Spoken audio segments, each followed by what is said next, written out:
Hi,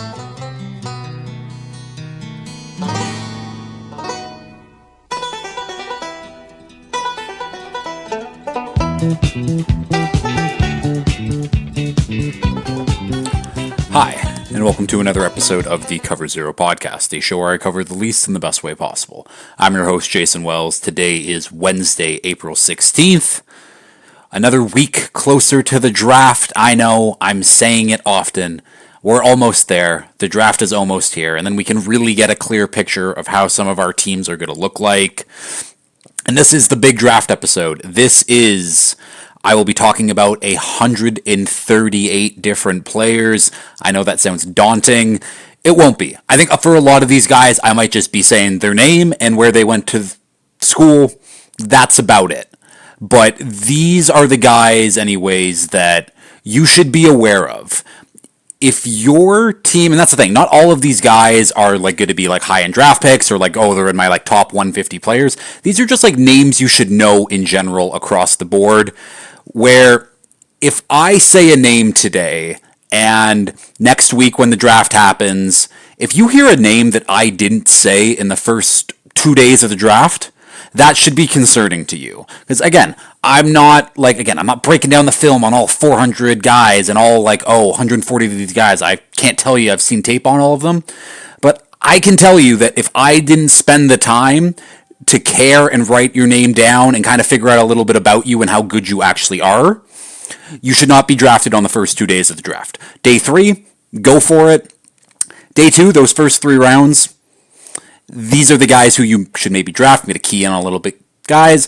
And as always, we're going to start with NFL Weekly Update. Going to be a good show, so let's just get into it. Probably going to be a longer one, I should say, but let's get into it now. Before I get into the NFL Weekly Update, I will say I just started a job. New job, doing something different, working at Fensall. I'm their driver, but I'm kind of learning everything, doing everything right now. So needless to say, I'm tired because I haven't really had a full-time job since, I feel like you guys don't know this, but since last July. So either way, again, not a great episode to be tired for, but I'm hoping that doing this and building momentum and getting some energy, it'll be a good show. It's going to be a good show, but let's start off with the NFL Weekly Update. Was it enough to have those couple retirements last week? We add another one here. Patrick Peterson decides to call it a career. 13 seasons in the league, 3-time All-Pro, 8-time Pro Bowler, made the 2010s All-Decade team, obviously known as a longtime Cardinal. Patrick Peterson was fucking awesome. Like, when you try to build, like, the prototypical corner, it's Patrick Peterson. He had the size, he had the speed, he had the coverage skills. He could even give you a little juice on the return game, too. He was such a good player. Like, those prime Cardinals years for Patrick Peterson, like, he was one of the best corners in the league. There is no doubt in my mind that he is a future Hall of Famer. Again, one of the best corners of his era. And when you can break down that 10s era and he's on the All-Decade team, it makes a ton of sense. Great career for Patrick Peterson. Will not be a part of the Cover Zero Hall of Very Good because that man will be a Hall of Famer. Don't know how long he's going to have to wait, but Patrick Peterson, definitely a Hall of Famer.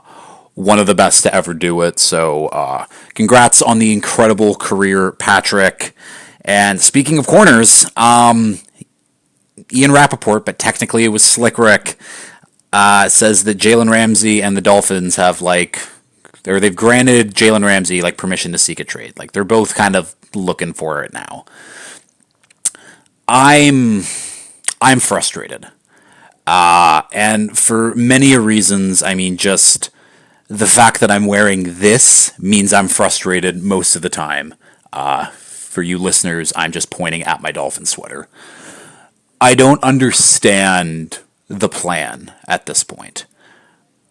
So we trade Ramsey away. We're going into the year with Cam Smith, who just hasn't been healthy, hasn't proven anything, as our number one corner. Chris Greer said today in a press conference that he feels comfortable in our secondary with, Cam Smith, Kader Kohou, Afitu Melifonwu, Ashton Davis. I'm not comfortable with that. That sounds awful. Our offensive line already looks bad. Again, I don't understand the plan. If you want to go for the rebuild, retool, Chris Grier should not be the man in charge. Chris Grier has been a part of the Dolphins franchise this entire century. You know what the Dolphins don't have this entire century? A playoff win. And I know he's only been the GM for, I don't know, the last 7-ish years or something like that. But enough is enough. He went through the rebuild. He tried with Tua, and I think Tua's a good quarterback, but the injury stuff, it hurts. And 2023, I thought we actually had a really good team. And no, it hurts. It hurts to see this is the direction. I know injuries and whatever, we're an aging roster, but like the fact that we're just kind of breaking it down this year, we're completely boomer bust, I guess. However, because this is about Jalen Ramsey technically, it's not about me. It's frustrating. Kind of is about me, because ugh. But Jalen Ramsey is the key piece in all of this, where I think you would owe him $21 million for this year, which for Jalen Ramsey, like obviously that's still top corner money, and I don't know if Jalen Ramsey's still a top 5 corner in the league. But Jalen Ramsey's still a damn good football player. He is still top 10 easily in the league right now, and I think a lot of teams would trade for him. A lot of contenders would trade for him. I mean, a team like the Eagles, who they just let Darius Slay walk, and they don't necessarily have a hole at corner. Like, they obviously have Quinyon Mitchell, Cooper DeJean. Maybe they like Keeler Ringo from Georgia. But if you're the Eagles, and like the Dolphins only traded a 3rd-round pick in Hunter Long. If the Dolphins can get back, again, a day 2 pick and a player, again, like for Jalen Ramsey, I think that Howie would pull the trigger on that. Like, that's a clear upgrade from Darius Slay. Obviously, Ramsey did work with Fangio. I don't know how that relationship is. Actually, no, it's really good because Fangio was there for the Rams years, and then he was also there for Miami, and Ramsey was really good last year too. So the Eagles make a lot of sense. Other teams off the top of my head, like, hey, maybe the Chiefs. The Chiefs need corner help. That would be a fun one. But I don't know. It sucks, and this isn't the only Dolphins note I have to talk about because we have the other fucking idiot on offense who's, again, still an idiot. Derek Carr might be done, might call it a career. Yeah, so apparently his injured shoulder is still really, really bad, and he might need more surgery.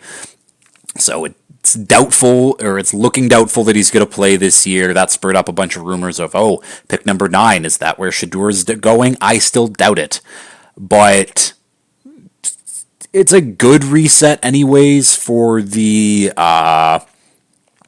Saints. I think they converted a lot of his salary this year into a bonus, so next year, like, there's more dead money, but after June 1st, all of that dead money kind of goes away anyway, so it doesn't really matter at the end of the day. But the Saints bringing in Derek Carr with their whole cap debacle is an issue in and itself, but we might have seen Derek Carr play his last football, and if the Saints don't draft someone, I'm sure they will, but it'll just be on day 2, day 3. That leaves Spencer Rattler and Jake Haener. We saw some like decent things from Spencer Rattler, like nothing great. Jake Haener, I don't think that there's anything really there, but a full year of Spencer Rattler, not great at all. Next note here, Kyler Gordon, the Bears nickel, gets a 3-year, $40 million deal, 31.25 of that guaranteed. Yeah, Kyler Gordon, someone who really doesn't get talked about when we talk about that Bears defense and secondary in particular, especially when you have guys like Jalen Johnson and then Tyreek Stevenson. I mean, we all know the whole Hail Mary thing and their safeties with Brisker and Byard. Like, Kyler Gordon's kind of the forgotten man, but he is one of the best nickel corners in the league. He gets paid as such. Good move for the Bears, and you can say a lot of things about Matt Eberflus. I don't think Matt Eberflus is a bad defensive coach, and you can see just how he coached up the secondary and the young players on the defense in general. It turned into a really strong unit, and Kyler Gordon was a big part of that, so shout out to Kyler Gordon. Another extension here, Jalen Petrie signs a 3-year, $39 million deal. So one of the safeties for the Texans, I think was banged up a little bit last year, but he's a lot of fun. Like, he's kind of like a human heat-seeking missile. He's like a smaller safety, but he puts his body on the line a lot. Kind of like a couple safeties I'm going to talk about shortly here. But yeah, that's a really nice number for Petrie. Like, I think that Petrie's a better football player than Kyler Gordon is. It might just be personal preference, but yeah, another good deal for the Texans. They're keeping that defense together. Again, I've said it, that Texans defense I think is going to be very, very scary for next year. And yeah, Joe Flacco goes back to the Browns, 1 year, $4 million deal. I guess as the backup to Kenny Pickett. They're also going to draft a QB. It'll just be on day 2 as well. Maybe they trade up, but yeah, Joe Flacco back. Like, again, he had a nice run. Now he's going back there to, I have no idea, but not the same. Not the same. And yeah, I spoke about that other idiot a little bit earlier, but Tyreek Hill had the cops called on him again. And it was like a domestic dispute, so I think that him and his wife, ex-wife now, because she's filing a divorce, and that might have been the reason for the screaming match, but I'm speculating.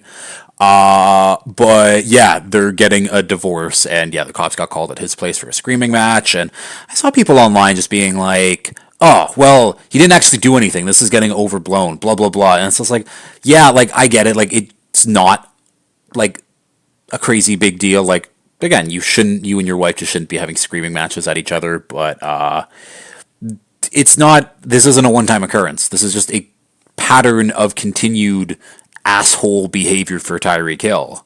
And again, when Ricky tweeted out that, the Dolphins were going to trade away an all-pro player, I was praying that it was going to be Tyreek Hill. I'm still praying that it's going to be Tyreek Hill. Hey, if we're completely rebuilding, we're shedding all the aging talent, get rid of Tyreek Hill. He sucks so much. And not actually as a football player, because he's still a very, very good football player. But just as an individual, as a person, he's fucking terrible. I don't want him on my team. Like, again, I was happy initially when we traded for Tyreek Hill because it's like, okay, we got one of the top 3 receivers in the league. And he's been great for Miami in 22 and 23 last year, banged up, and then he quits on us at the end of the year. But he's just a bad person. Like, I don't care. Like, normal people don't have the cops called on them. And normal people don't have the cops called on them multiple times. Tyreek sucks. I want him gone. I don't want Jalen Ramsey gone. I want Tyreek gone. But if they both have to go, I guess I'm okay with it. I just don't want Tyreek on this team. Like, if we do trade Jalen Ramsey, and it sounds like we are, we better be, like, again, I think I just said this, we better be trading Tyreek. It all sucks. I think last note up here, Max Crosby is the new assistant GM at Eastern Michigan. That is his alma mater. This is also not the last note. I forgot something else. It's cool. Obviously, this is like a role like Andrew Luck took with Stanford, where he's the GM. I think Ron Rivera took something at like USC or UCLA or some California school. I don't know, but this is like a new thing in college football, is being the GM. I think it's kind of cool. Obviously, Max Crosby's still playing, so I don't know how much he'll be involved in general, but very, very cool thing to see Max Crosby do this and set up. I think he made a post like he wants Eastern Michigan to be like the edge university, which pause, but yeah, it's cool role, cool to see. And then finally, Destroying is back. If you don't know Destroying, he was a punter for UCF a long time ago, but he had a YouTube channel and was a really successful football YouTube channel. But because the rules back then, they didn't allow people to make money if you were a student athlete, and the YouTube channel was doing really well. He's like, fuck that. Okay, I'm not going to be a punter in college. I'm going to be a full-time YouTuber, and he's turned it into a career. But he was still a really damn good punter, and he made it into the UFL again, because he was there last year, and he tried to tackle someone, and I think he broke his neck, and I thought that was that, but he is back, and he kicked a 55-yarder. Dude's talented. I give him a ton of credit. I just think it's a cool story that, like, again, it was a cool story last year when it's like, oh, this former college punter who's been a YouTuber but still doing like kicking stuff makes it to this league, then breaks his neck in like the first or second game, and then I thought it was done, and now he's back. So shout out to Destroying. Shout out to Destroying, and let's get into these draft positional rankings. So I'm going to go, again, quarterback all the way down to safety, and I tier off these rankings too. I also I have my top 50 in here. So I will be listing off, again, certain players and then my ranking. And then if you don't hear a number after I say their name, not in my top 50, fairly self explanatory. But just let's start off with like a few overall views of this class. In my estimation, there's only 3 blue chip players in this draft, and that's obviously Travis Hunter, Abdul Carter, Ashton Jeanty. Those are the 3. And what is a blue chip player? These are the guys that just won't miss. These are the can't miss prospects, essentially, where they will be good one way or another. They might not live up to that like fully elite potential, but they're going to be damn good quality players regardless, even if they suck, quote unquote suck. And then after that, I only have 12 first round players after that. So that's including the 3 blue chip guys. So 9 other players make up that 12. It's not a strong top of the draft. And I think this has been talked about ad nauseum, basically. But where the discourse gets lost a little bit, where it might not be the strongest draft at the top, picks like 13 through 70, you might be able to find a starter. Now, obviously, not all of those picks are going to be like quality NFL players, but there will be a lot of guys in those picks that will be starting come week 1 in September. So while it's not a high-end draft like it was last year, like last year's first round was just chocked with talent up and down. Like I think I had 20 plus first round grades last year, but it's good depth-wise. There's a ton of deep positions in this draft, and we'll talk about it when we get to it. But yeah, and I think my last note, just lots of guys who were injured, and I talked about this a little bit last week, lots of guys who were injured, but put on the 2023 tape. They look really good. Don't worry about the injuries too much. Obviously, I don't know what the medicals are. These teams do, but they know best. But I'd be wary of like knocking a guy because, oh, he's been injured, when me and you have no idea how injured these guys actually are. If we see some steep drops, I guess we know how injured they actually are. But let's start off with the QBs. And in the first tier, I have, I guess, this is Shedeur Sanders out of Colorado, my 39th ranked player, and then Cam Ward out of Miami, my number 46 ranked player. I'm going to try to be nice, and I haven't been nice to this quarterback class whatsoever, but I will try to be nice at least about these 2 guys. Shedeur, I think, if he wasn't Deion Sanders' son, which is obviously a good thing, but having the spotlight and having everything on him, and if he would have went, because he was a good high school player. Like, this wasn't like, oh, he's Deion's son, so he was just the starter. Like, he's a very good college quarterback, and I think he was a 4-star prospect. Like, he could have went to a Bama or a Clemson or a wherever and probably put up very good stats, regardless of where he was and who he was playing with. But that's just kind of what I think Sanders is, and people say like, oh, if he went to Bama instead of Colorado, he'd be a surefire top 10 pick. And that's where I kind of think the discourse gets lost a little bit. I think Shedeur is a good quarterback. Again, my pro comp to him is Teddy Bridgewater. Knowing what I know about Teddy Bridgewater and how his career went, would I draft Teddy in the first 10 picks? No. Back end of the first round? Maybe. But I don't know if I would trade up, give up future assets for someone like that. And Shedeur's my QB1 in this draft. Like, this is how I'm talking about my so-called QB1. Like, again, good player. I think Shedeur will have a 10-year career. I don't know how productive that 10-year career will be, but I think he's a guy who will stick around. And that's kind of my difference with him and Cam Ward. Cam Ward, again, I've talked it. I think there's just a lot of Zach Wilson type stuff in his game where it works in college. I don't know if it will in the NFL, but why Cam Ward is going to go first overall and why someone like Shedeur, where there's rumors of him sliding to like maybe the back half of the first, it's because there's the eye-popping, the jaw-dropping throws and traits that Cam Ward has, where if everything goes right for Cam Ward has the tools to be like a top 5, top 10 quarterback in the league, where I don't think someone like Shedeur does. Like, maybe if he hits his absolute peak, like a fringe top 10 guy, but that puts him in my like Goff, Purdy, Tua, like Baker, like that type of range, which is good. But do you take that guy first overall? Where a guy like Cam Ward, who he might flame out in 1, 2, 3 years, might not see the end of his rookie contract. Like, I have no idea. But you bank on that upside, I guess. Again, if I'm the Titans GM, I'm not picking Cam Ward. I'm not putting my faith in my job on the line to draft someone like Cam Ward. And unfortunately for the Titans fans, I think they're going to draft Cam Ward. I think Brian Callahan's going to get fired next year because this new GM and their whole power struggle. But again, I said I'll talk nice about Cam Ward, and I can't just be like, I think Cam Ward's going to be a bust. That's why he's my 46th ranked player.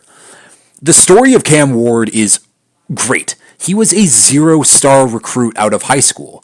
He had to really earn his way. He went to Washington State, played some great football there, transferred to Miami in his senior year, and obviously, again, he's going to be first overall, has risen to the occasion. Like, that Miami team, their defense was absolutely atrocious, and Cam Ward kept them in almost every single game last year. But again, the story is great. The stuff, the highlight reel from Cam Ward, it's awesome. It's fun. I don't know if fun translates to the NFL. It obviously does in certain cases, like guys with Lamar, Jaden Daniels. I just don't think that Cam Ward has enough of that like talent. Where, like, again, could he be a Kyler Murray? Yeah, sure. Kyler Murray is supremely talented. He's in my like 10 to 20 range of quarterback. Like, and that's what maybe Cam Ward can be. I don't think he's going to be one of the elite guys. I think at his best is like a Kyler Murray, again, not like a actual comparison, but like kind of type quarterback where like, he's really good some games he disappears. Like, that might be Cam Ward's ceiling. I just don't see that. Again, if I just wouldn't pick a quarterback if I was some GMs this year, but we can talk about the other guys here. So the next tier is sure. Like, yeah. So at and then we got, I have numbers next to them, but they're not ranked. But we got Jalen Milroe out of Bama, Taylor Elgersma out of Laurier, Tyler Shuck out of Louisville. Actually, okay, I'm going to do this differently. So Jalen Milroe, I'll get back to. Tyler Shuck, or not that. Taylor Elgersma out of Laurier, obviously the Canadian guy, the Canadian Heisman winner, went to the Senior Bowl, has all the traits, a lot of fun. Tyler Shuck out of Louisville, 26 years old. I think that's kind of all I need to say. He was Justin Herbert's backup. Like, yeah, like he should be kicking everyone's ass in his 6th year of college football. But he might go day 2, sure. Jackson Dart out of Ole Miss. People talking to him like, oh, Dan Orlovsky, top 10 pick. That makes no sense to me.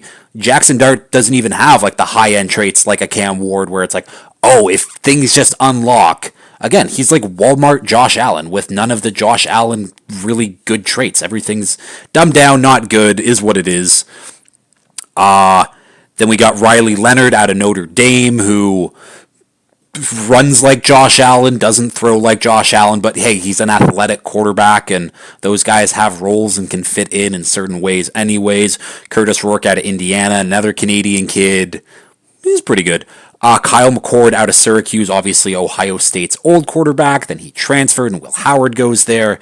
Kyle McCord has like a decent arm anyways, like pretty strong anyways, maybe one of the best arms in this class, but like, he's not good. Don't kid yourself.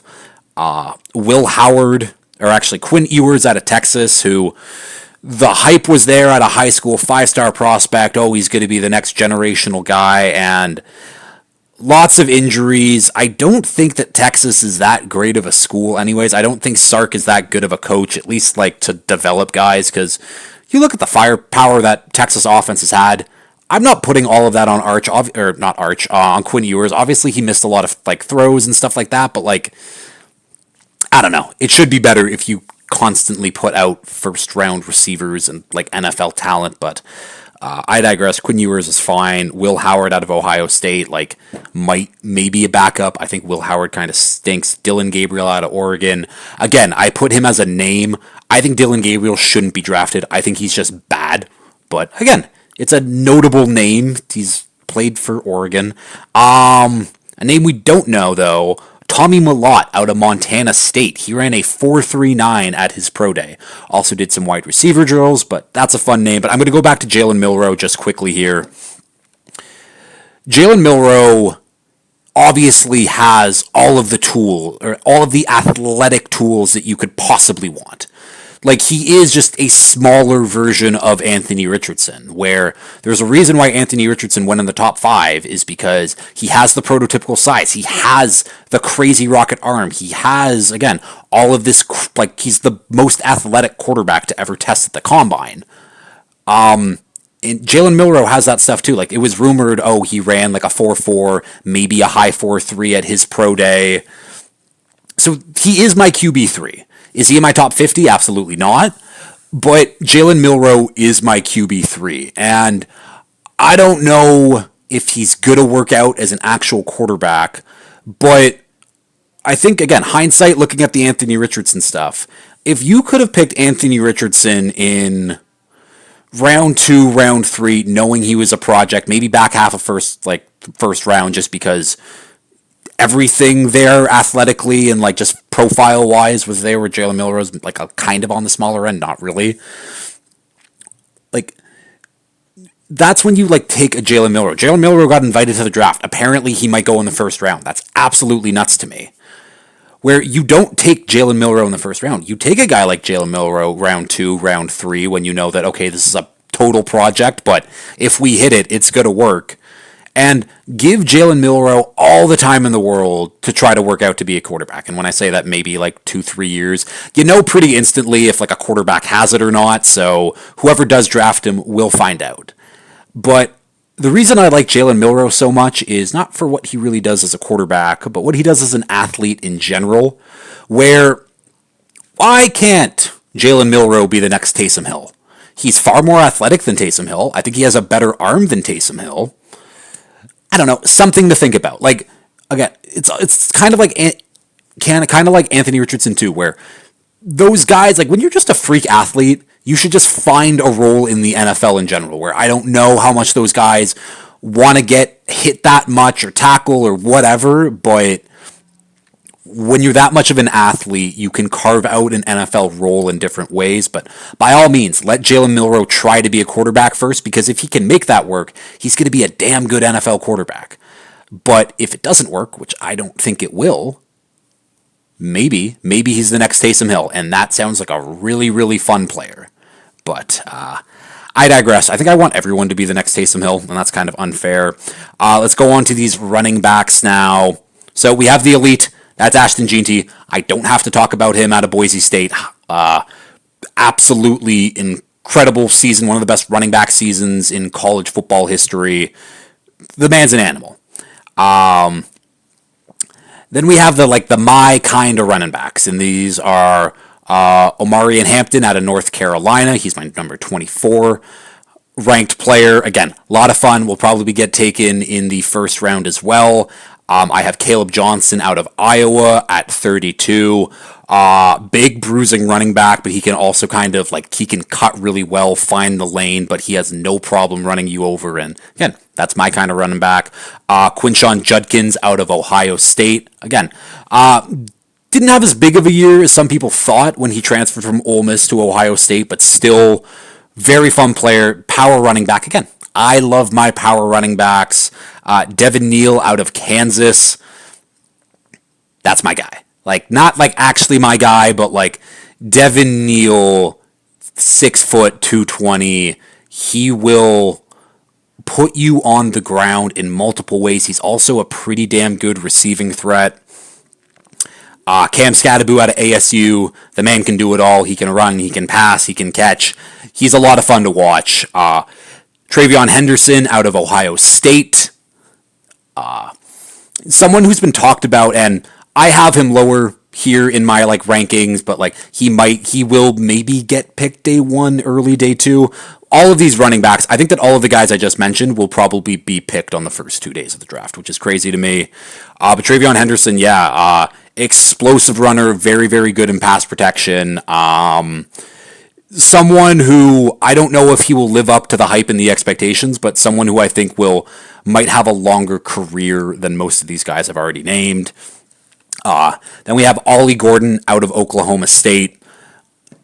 Ollie Gordon is someone who I thought was going to have a better 2024. He had an excellent 2023. His 2023 season was awesome. He's one of these bigger bruising backs too, who he can catch. He can make guys miss. And the 24 tape, it was still there, but that Oklahoma State team was clearly not as good as the 23 team. When you look at that 23 team and you look at that 23 tape for him, Ollie Gordon's different. And if you can get back to that Ollie Gordon, I think that would be awesome.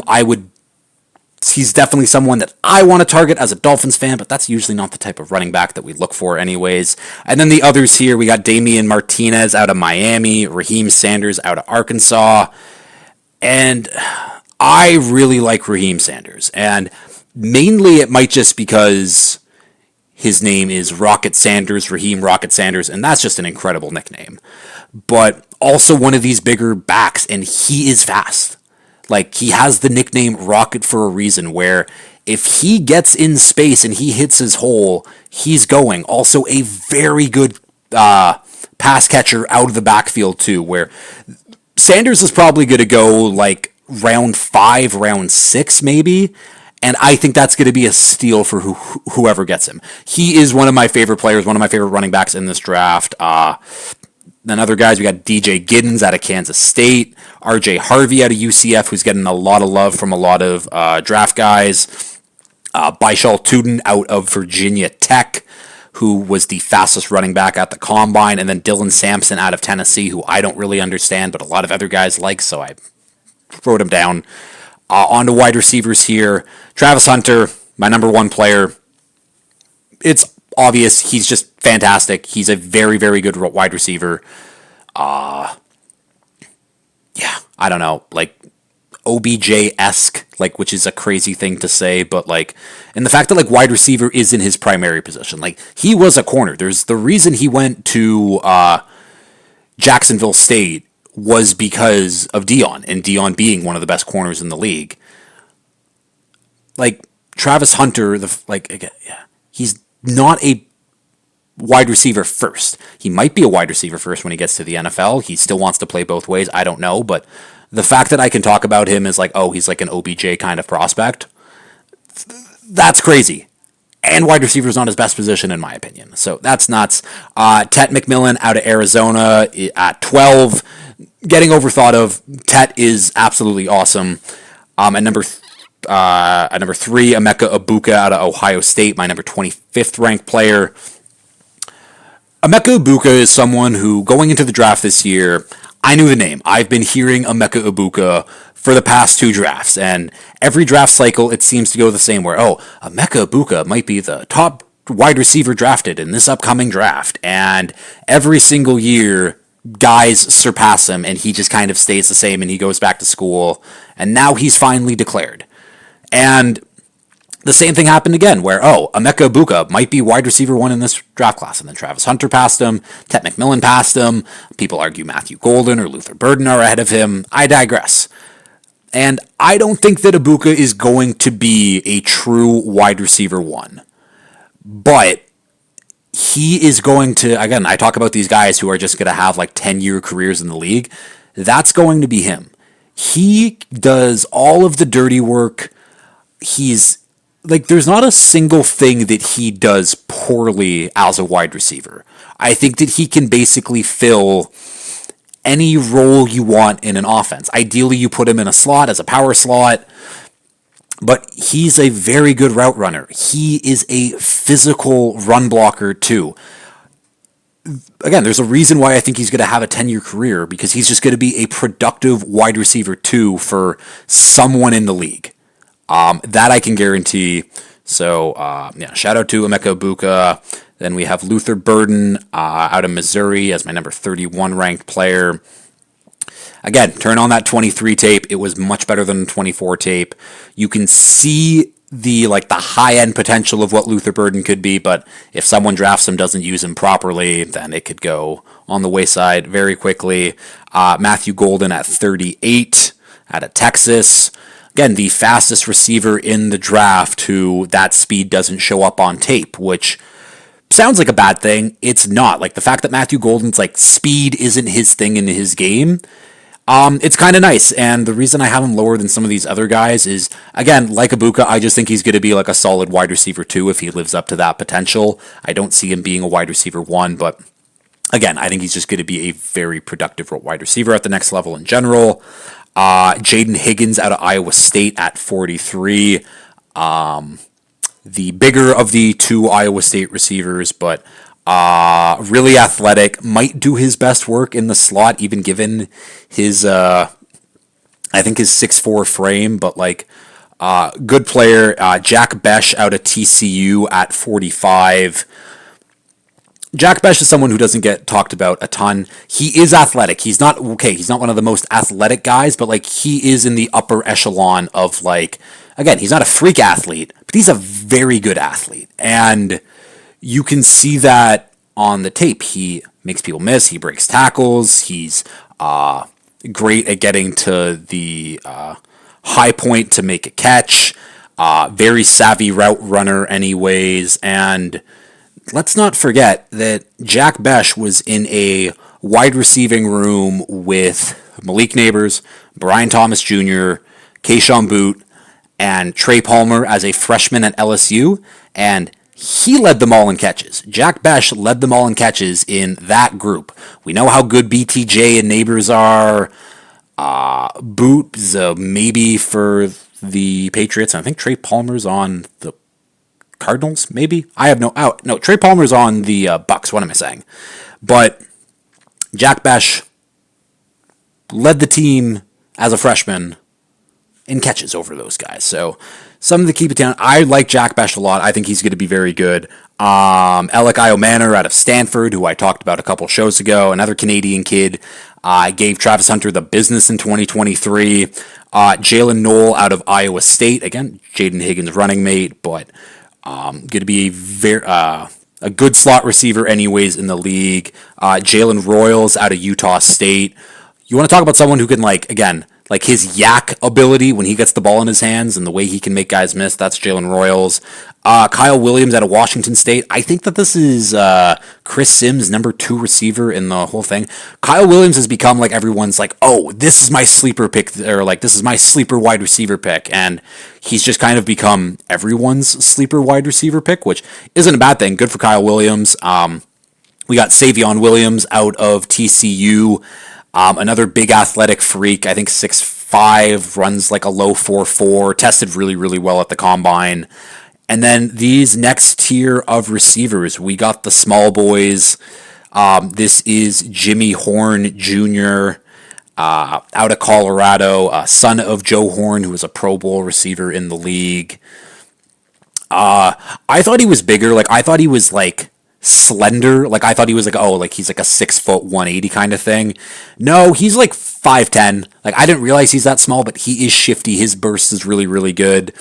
And then we got a guy like Xavier Restrepo, whose burst is not good. At his pro day, he ran a 4.8, I think a 4.83, which not great. He blamed it on a hamstring. We'll see, but Xavier Restrepo, not fast, but what he is he's scrappy, gritty, he's a gym rat, sneaky athletic, high football IQ, deceptively fast, blue-collar guy, reliable, gamer, all of those classic white receiver tropes. He's all of those things, but obviously not fast, but his routes are really good.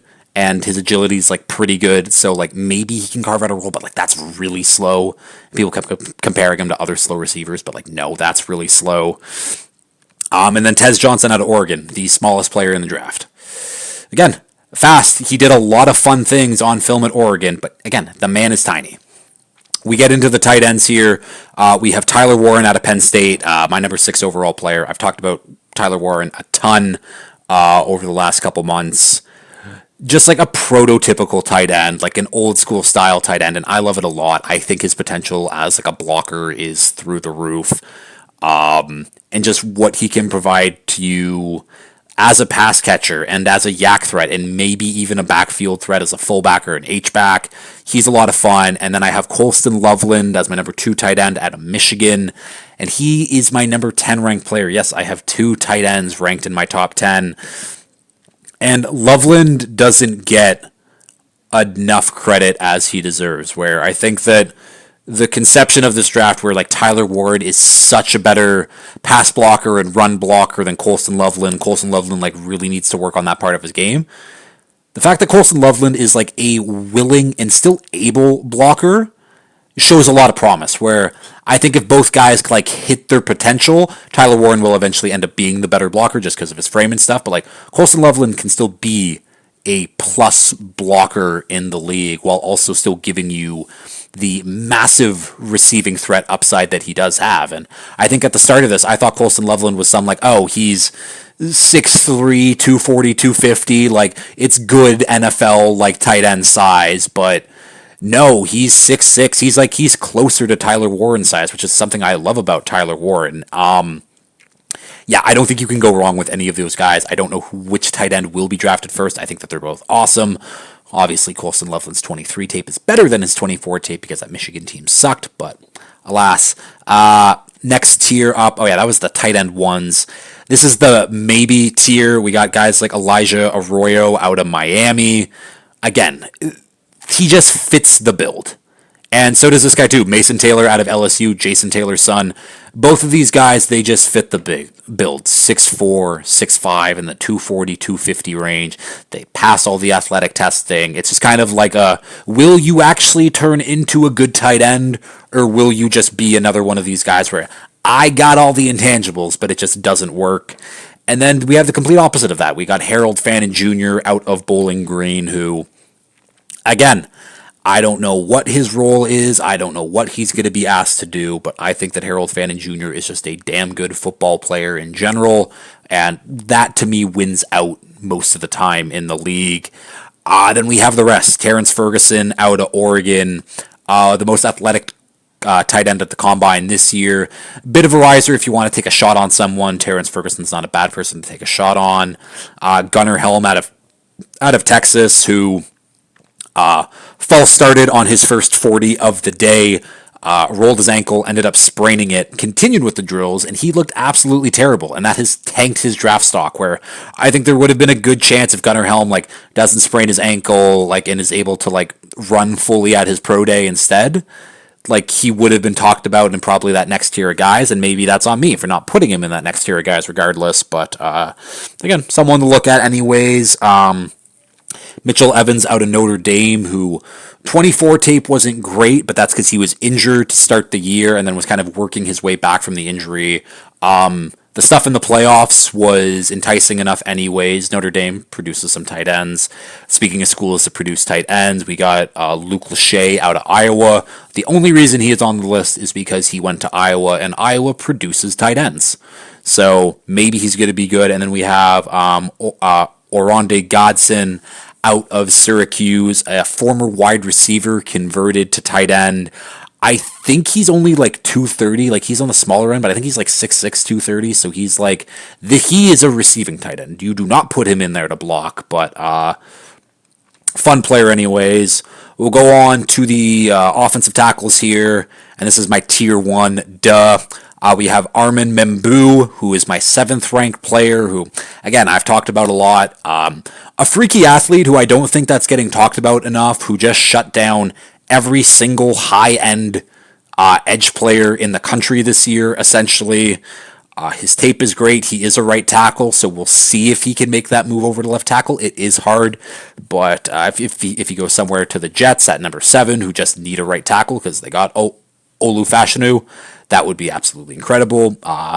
Number 2, we have Will Campbell out of LSU, my number 5 ranked player, but as I've stated previously, Will Campbell, my second best offensive tackle in the draft.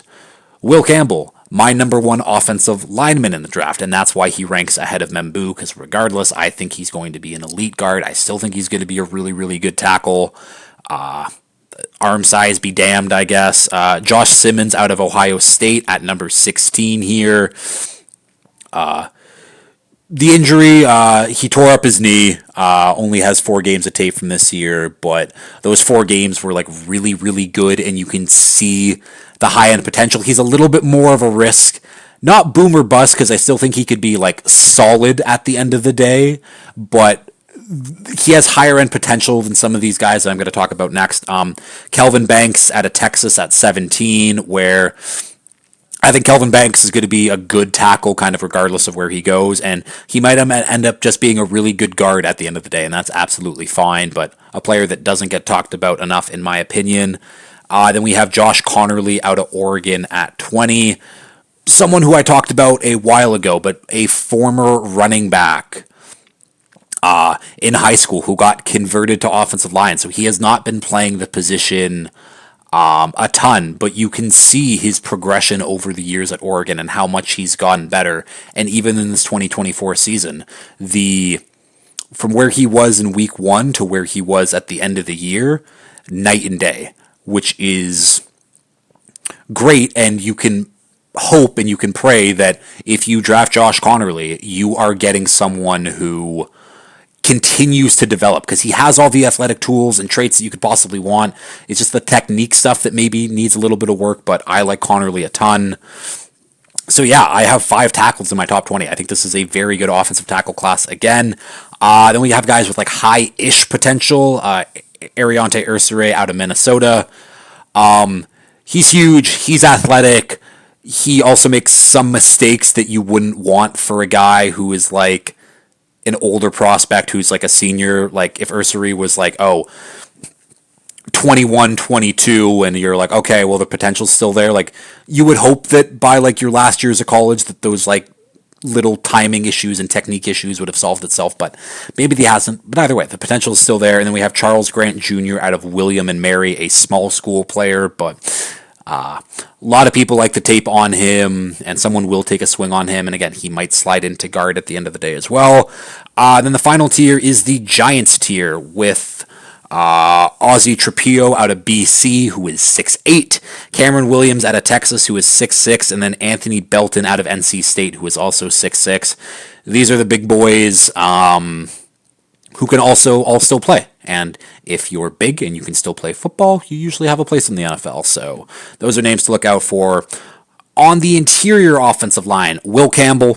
We already talked about Will Campbell. He's awesome. At number 2, we have Kelvin Banks, who if he does make the slide to guard, that's what it is. And then we get into the actual guards here. So we have Gray Zabel out of North Dakota State at number 26 in my rankings. Someone who has played all 5 positions across the offensive line, and I think his best position might be at center anyways, but he will be put on the interior. Athletic, and again, the versatility to just play all 5 positions just shows the athleticism, and also just to know the different techniques of playing each position makes him an intriguing prospect anyways. Tyler Booker out of Bama at number 29. Yeah, Tyler Booker is someone who's getting kind of like thrown aside for like his athleticism issues, and like, yeah, he's not a great athlete, and that's fine, but he's also not a bad athlete, and people are like, oh, he can't move, he can't do this. Like, he's fine. Like, no, would I want him pulling constantly out of the guard, like on run, on like outside zone plays? Like, probably not, but you put a dude in front of Tyler Booker's going to kick the shit out of him. And I know a lot of offensive lines that could use a guard like that, Miami included, where I don't know if Miami should take a guard at 13. I hope that they don't, but Tyler Booker is very, very good. And I'm trying to remember the name of the Bama guard who got drafted a few years ago, and like he was huge, but he was also like a bad athlete, where I don't think, again, I said it, I don't think Tyler Booker is a bad athlete. What was that guy's name? I want to say Leon something, and I know it's not Leon, but like, he got drafted by the Panthers, I'm pretty sure. Deontay Brown. Deontay. It's kind of there. Yeah, Deontay Brown. He is not Deontay Brown. He is much, much, much, much better than Deontay Brown while still being a huge person.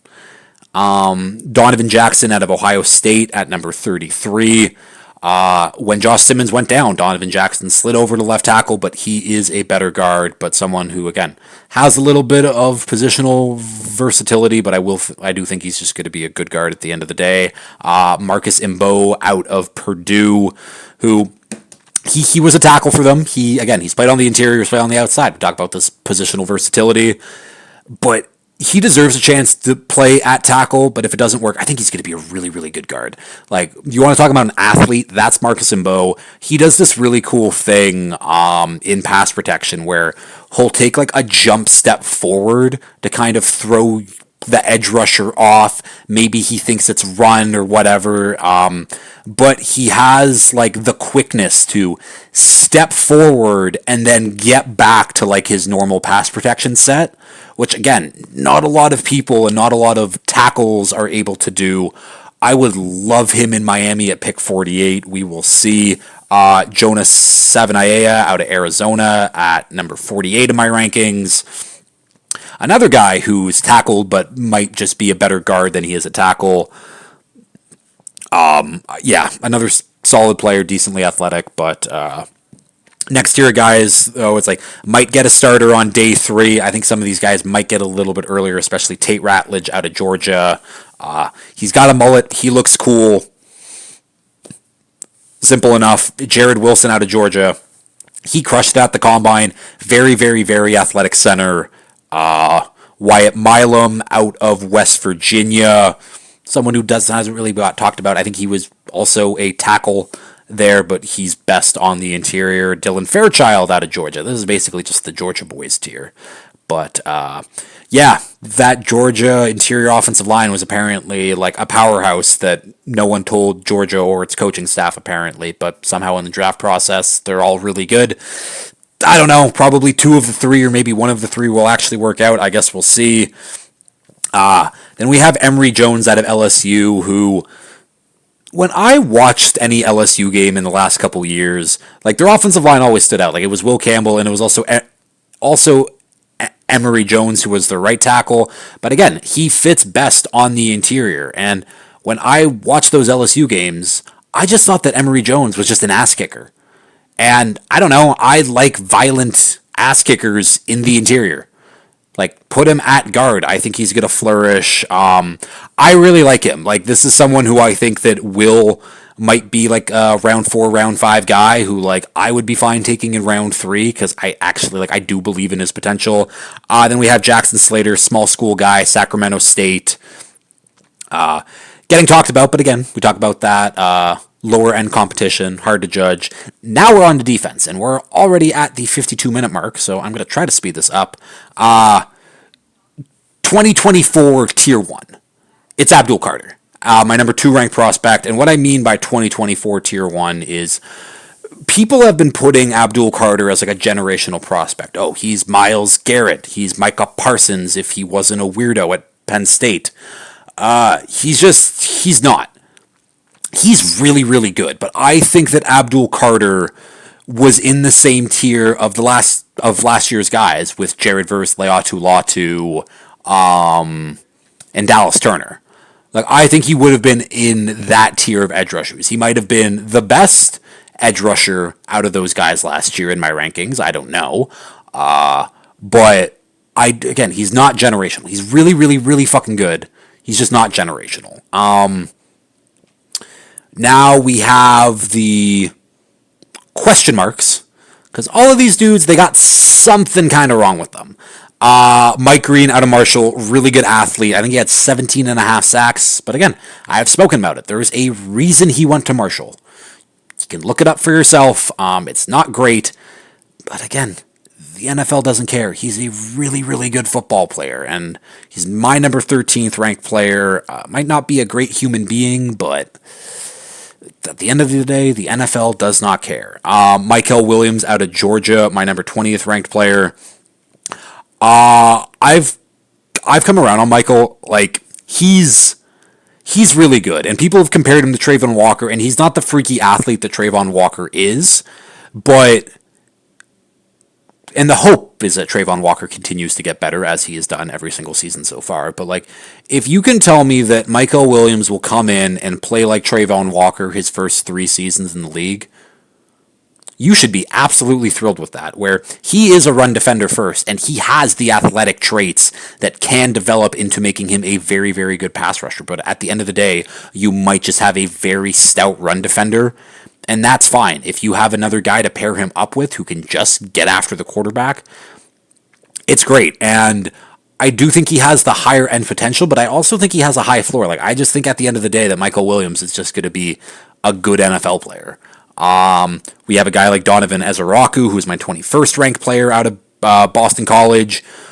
Smaller guy, good athlete, but man, is he a technician. He has a million different ways to beat you, whether it's a rip, a swim, like a hump move. He can beat you in any way to get to the quarterback, and that's what he needs, because he isn't one of these freaky athletes. He doesn't have this crazy length.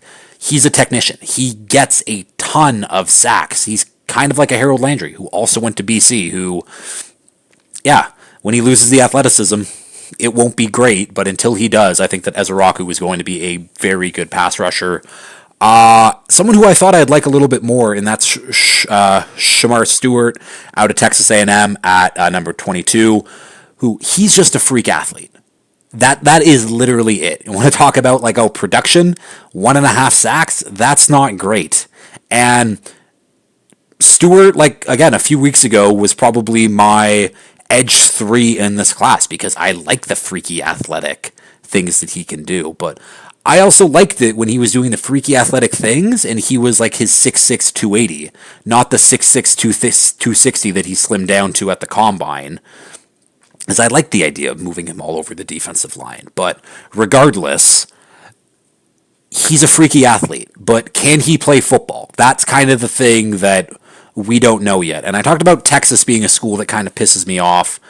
Texas A&M is a school that pisses me off, because just this year alone, Shamar Stewart, Shamar Turner, and Nick Scordon, all 3 of those guys will be drafted on the first 2 days of the draft. And that defense was not that good. I don't know how you have those 2 guys and Nick Scordon, who was like a game wrecker at Purdue in 2023, and just not use him correctly. Not use any of them correctly. I don't know what their defense was trying to do, but I think that Nick Scordon said that they were basically told to not actually rush the passer, but to more contain, which just sounds like very stupid coaching. And then last year it would have been Shamar Stewart, Shamar Turner, and then Walter Nolan, and they still weren't that good. I don't understand what coaches are doing or if they're overthinking. But Shamar Stewart is, again, he's a freak. Can he play football? I don't know. Oh, God, I saw someone on Twitter say that he can't trust Stewart because, again, he didn't make a big... what am I trying to say here? He didn't make an impact at Texas A&M. And yeah, it's hard to make an impact at a college program, but this guy went deeper, and then he said he couldn't even make an impact on his own high school team. Apparently his high school team in Florida hovered around 500, where I don't know how you're a freak athlete like Shamar Stewart, who is going to be a first-round pick in the NFL draft, and don't severely influence your high school. That's a weird one for me. Should I put in any stock in it? No, not really, but it does interest me. And then we have James Pierce Jr. out of Tennessee at number 30. Character stuff, off-field stuff has been talked about him, but we want to talk about guys with elite traits. His burst, his get-off, it is elite. He is the quickest off the ball out of any of these guys in the draft. Maybe not Abdul Carter, but that one trait alone gets him into many NFL teams' rooms. I don't know who's going to draft him again. We talk about character stuff, and it's there's nothing concrete really about James Pierce, other than he might just be a dickhead, which is fine. I mean, Tyreek Hill's a dickhead, and he's had a very successful career. But yeah, we'll see with James Pierce.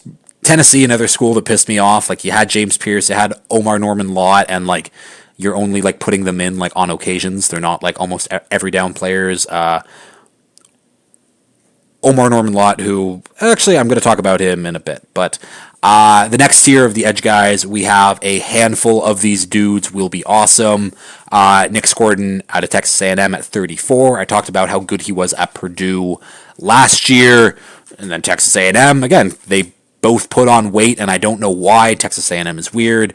Jalen Walker out of Georgia as my number 36 ranked player. I've talked about Jalen Walker. I don't understand what he's going to be. Daniel Jeremiah has him listed as an edge in his ranking. Some of the other guys that I listen to say he's going to be an off-ball linebacker. Not having a defined position is a huge concern. And I don't know how good of an athlete Jalen Walker actually is. At least when I loved Isaiah Simmons, I could sit there and be like, he's an elite athlete. They'll make it work. Obviously, the Cardinals fumbled that whole situation.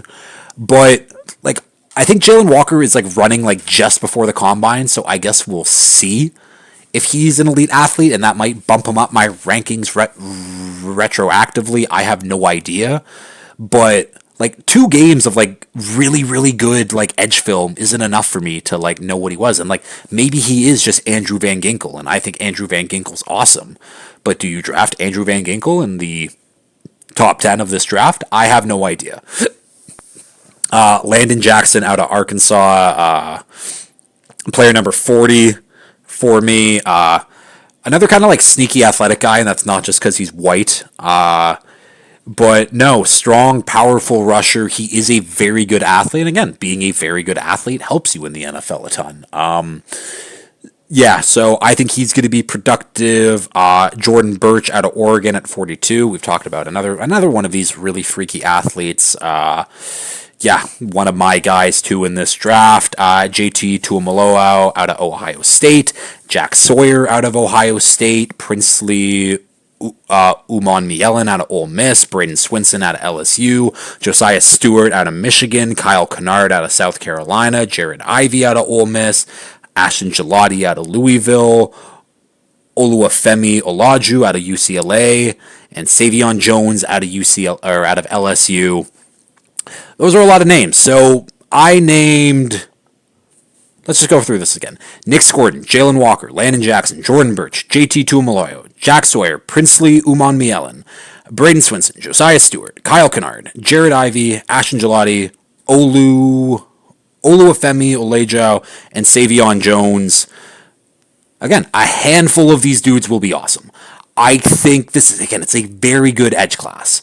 And the fact that I can list that many names, and those are just kind of like my secondary guys, the fact that I can list that many guys, and I think that a lot of those guys will be awesome and good starters, is very cool. Someone who I do want to single out a little bit, though, is Savion Jones out of LSU. Someone who hasn't really been talked about, but I saw someone at the Senior Bowl constantly make an impact. And if you're dominating practice and if you're dominating in the game, you've got something anyways. So I like Savion Jones as a day 3 guy anyways. On the interior defensive line, we have a day 1 defensive tackle taken in the top 10, and that's Mason Graham out of Michigan, my number 4 ranked player. I think Mason Graham is awesome. I think if this draft class was better, he probably wouldn't be a top 10 pick, but he's a first rounder regardless, really good player. Then we have day 2 defensive tackles taken on day 1. Derek Harmon out of Oregon, my number 15th ranked player. I just think that he is the best overall defensive tackle out of this next group anyways.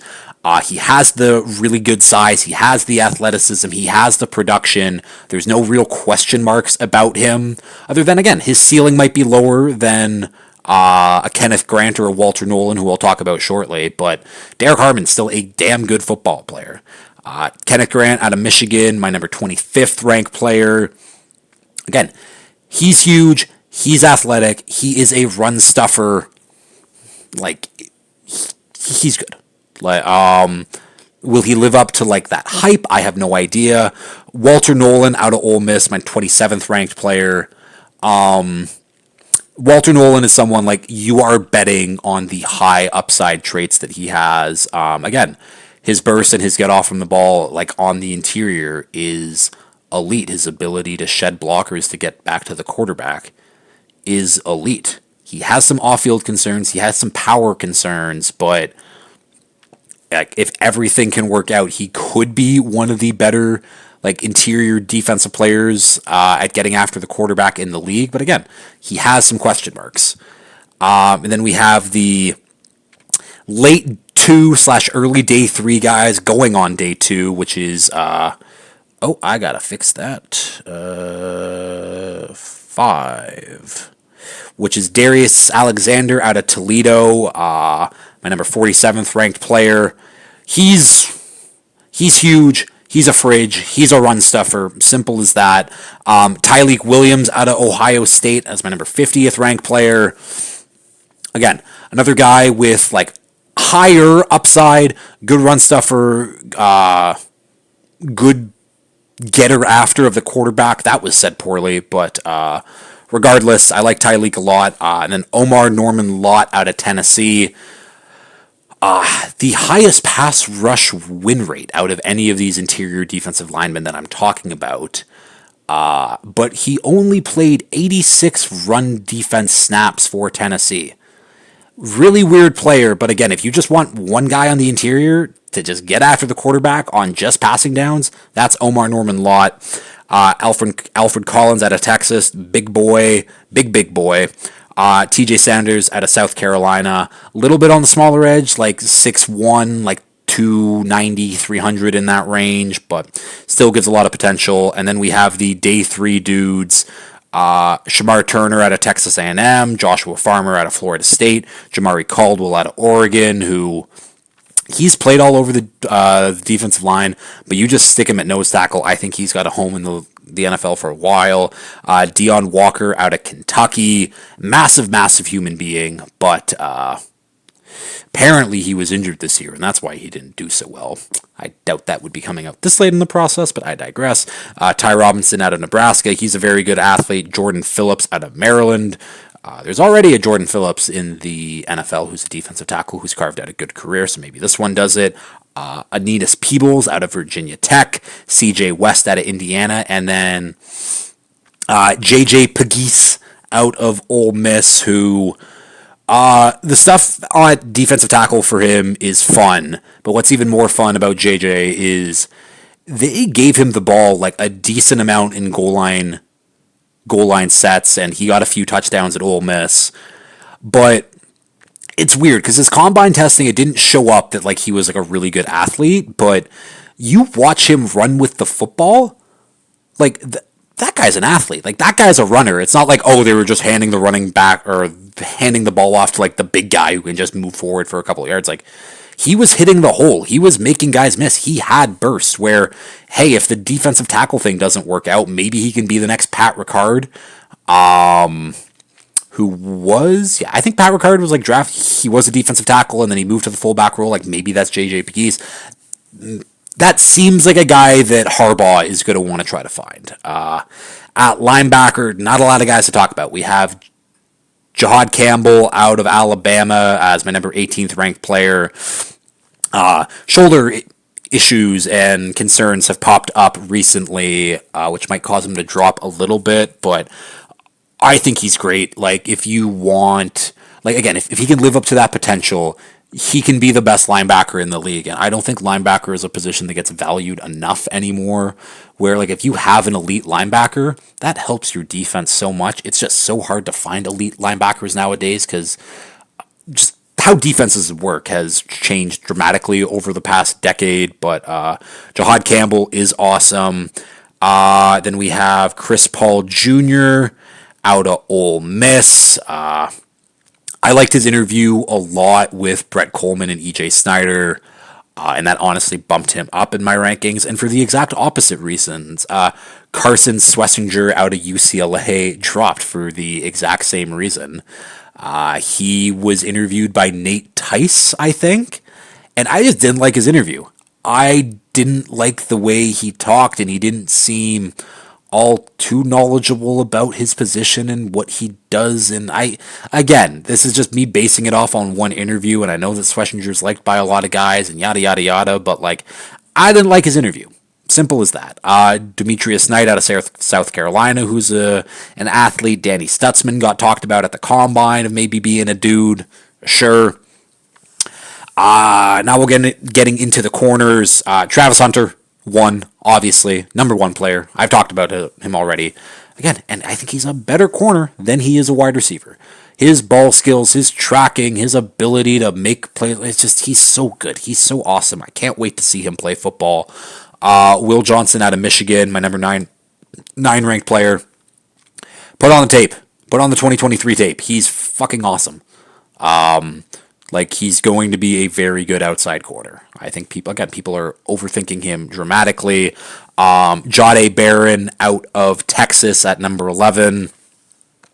He can play outside zone, but I've compared him to someone like Brian Branch, where you can just move him all over the defense and whatever matchup you want to put him in. He is a chess piece. He will be a lot of fun for whatever defense coordinator to use. Savone Ravel out of ECU, my number 14 ranked player, and I think I'm probably one of the people who has Ravel ranked that highly. He's awesome. And he has the size and the length to be just a dominant press corner with on top of the elite speed. Like, if he would have gotten the opportunity to run at the Combine, so he tore his ACL at the start of the year, but if he would have got the opportunity to run at the Combine at his size, again, with the tape and whatever, he would have been a slam dunk first round pick, because I think he would have probably run a 4.39 or some high 4.3s at 6'2", 195. He gets compared to the Cromarties, both Dominique Rogers Cromartie and Antonio Cromartie. Again, throwback dominant press corner. I think he's awesome for a reason. He's my number 14th ranked player. And then we have guys with question marks. This is Azariah Thomas out of Florida State, my number 35th ranked player. Another very good press man corner. I think that he doesn't have the athletic traits, but his technique is just awesome, where if he can overcome some of his athletic limitations, he can be a very good starter in this league. Benjamin Morrison out of Notre Dame. Again, got hurt this year, had a hip injury, and hip injuries are scary.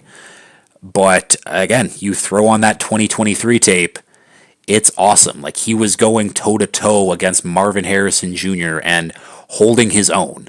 Like, he was absolutely awesome last year. And then again, injuries are scary, especially hip injuries. And then he's good with the hip injury supposedly, and all of a sudden he has a shoulder injury. Now it's starting to become a lingering thing. But again, if Benjamin Morrison doesn't get hurt, I think he's probably an easy round 1 player based on the 2023 tape. But I guess we'll see. Trey Amos out of Ole Miss, another bigger corner. Good athlete, maybe might sneak into the back end of the first. I have no idea. Maxwell Harrison out of Kentucky, another guy who's getting the hype, also kind of has some off-field concerns. Fastest corner in the draft, fastest player in the draft, per the Combine anyways. Then we have some corners who are maybe a dude. Darian Porter out of Iowa State, who, again, very, very good athlete, older player, but if he's not like a corner for you, at the bare minimum, he's going to be one of the best special teamers in the league. He has blocked multiple field goals and punts. Gunner on special teams, just again. You draft him in like round 4, you have a guy who's going to be playing for you for the next decade. It might not be at corner, but it will be on special teams. Kobe Bryant out of Kansas, best shit talker in the draft. Quincy Riley out of Louisville.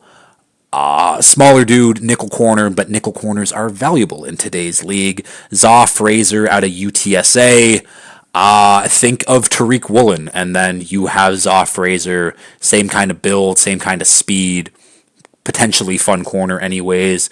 Jacob Parrish out of Kansas State, and then we have Noel Williams out of Cal, who had 7 interceptions last year. I think he has 14 in his career. So the ball skills are there, but is that translatable to the league? I don't know. Now we're finally on the safeties. We have the high potential ones. We got Malachi Starks out of Georgia at number 8. Again, I think that you draft him. Again, safety is not the most valuable position, but you draft Starks, you just got a starter for the next 10 years, and I think he's going to be a very, very good starter. And then Nick Emmanwori out of South Carolina, someone who I also thought was going to light more. And maybe this is just me learning about like not loving all of like the freak athlete guys, but yeah, freak athlete for his size. Unfortunately, the tape doesn't show like that freak athlete like ability. Like he's got the size, but he's not a big hitter. He's not making a ton of plays on the ball. Like again, the profile and everything that you could want from an athletic standpoint is there. I don't know if the football stuff is, but that's for other teams to figure out. Then we have the other potential starters, Kevin Winston Jr. out of Penn State at 49. Again, another guy with an injury where you turn on that 2023 tape. Mwah, chef's kiss. It is awesome. Kevin Winston like could have been talked about with Starks and Nick Emmanwori as well if it wasn't for the injury, but he did run at his pro day. So he's got decent size where I think he's like 6'2", 220, 215, and he ran a 4.4. Less than how many months are like 8 months removed from ACL. Like has his full straight line speed back again, and he's just a thumper in the run game. Like he has no will for his body. He will kill you. A lot of fun. Xavier Watts out of Notre Dame, who was kind of their defensive leader, defensive captain for that Notre Dame defense, which was one of the best in the country. Andrew Makuba out of Texas, and Billy Bowman out of Oklahoma. I'm lumping these guys together because they're both on the smaller end, 5'10", 5'11-ish, both under 200 pounds. But they'll try to kill you. Like, they will actually try to kill you, where I think it was Connor Rogers and Trevor Sikkema on the NFL Stock Exchange podcast, where they were basically saying where if you could take Makuba's brain and stick it in Nick Emmanwori, that would be like the best safety prospect of all time. Unfortunately, that's not how it works. And Makuba, a little bit on the smaller end, which scares you a little bit because when you play that hard, that physical, at that size, your body's bound to break down at some point. But like he might be a high-end safety in the league for like 5-6 years and then just fall off a cliff. But who knows? But those are the draft guys. Those are the guys who I thought were notable enough to talk about. Yeah, that's it. Next week, it's draft week. It's mock draft time. Final mock draft of the season. I'm very, very excited. It is 7:15, and I want to not go to bed, I guess, but start getting ready for bed because I have a job in the morning now. So I will end it here. As always, if you've liked this, please like, share, retweet, subscribe, tell all your friends, and all that fun stuff. And until next time, peace.